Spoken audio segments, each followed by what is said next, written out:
She walked in slowly tired feet, simple white sari. Her clothes were old and worn, but clean.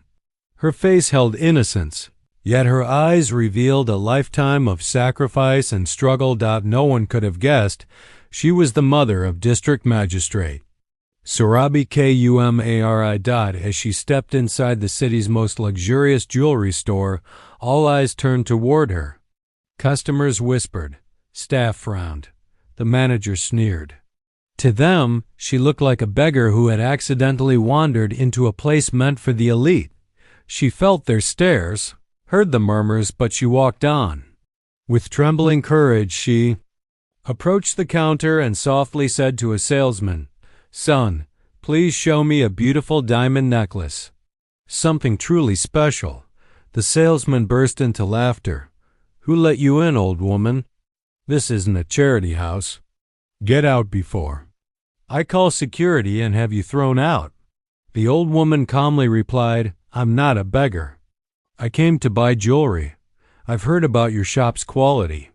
I have enough money, but please don't judge me by my clothes." Another staff member stepped in, shouting, "Shut up and get out before I beat you. You're ruining everyone's mood." Still, she didn't break. "I'm someone's mother. I only came to buy a necklace." Customers began laughing. "Is she crazy? A diamond necklace? She's delusional." The owner came out, furious. "Who let this beggar in? Throw her out now." The old woman folded her hands. "Sir, please. I came to buy, not to beg. I have money." The owner slapped her across the face. Gasps echoed through the store. Security dragged her out like garbage, while CCTV cameras silently recorded everything. No one realized this video would haunt them forever. She sat on the sidewalk, sobbing uncontrollably. "I gave up everything to raise my daughter. Even begged on streets to make her a district magistrate. And now, this humiliation." That night, she couldn't sleep. Neither could her daughter, Surabhi, who broke down after hearing the story. "I will not let this insult go unanswered," she vowed. The next day, Surabhi came home. She dressed like a village girl. Her mother wore a plain sari. Hand in hand, they entered the same store. Again, the whispers began. "Look, she brought her daughter this time, probably here to beg again." Surabhi ignored them and headed to the diamond section.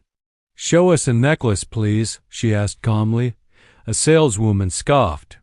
"You again? This time with your daughter? You can't afford anything here. Leave before I call security again." Surabhi stayed composed. "Don't judge us by our clothes. Just do your job." The owner reappeared, recognizing the old woman. "You again? Who's this with you? Your daughter? Both of you are nobodies. Get out." Surabhi stepped forward, her voice steady. "Watch your words.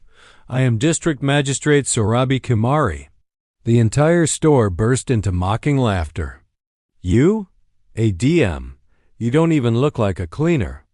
Without a word, she took out her ID and tossed it to the owner. His face drained of color as he read the government seal and her name. "Ma'am, please forgive me. We had no idea." "I don't want your jewelry," Surabhi snapped. "I want answers. Who gave you the right to slap my mother? To throw her out?" The owner stammered. "It didn't happen like that." She must have misunderstood. "I have CCTV footage." Surabhi cut him off. "Let's see who's lying." They played the footage. It was all there, every slap, every shove, every insult. The store went silent. Surabhi's voice thundered. "You insulted my mother because of her clothes. You judged her worth by appearance.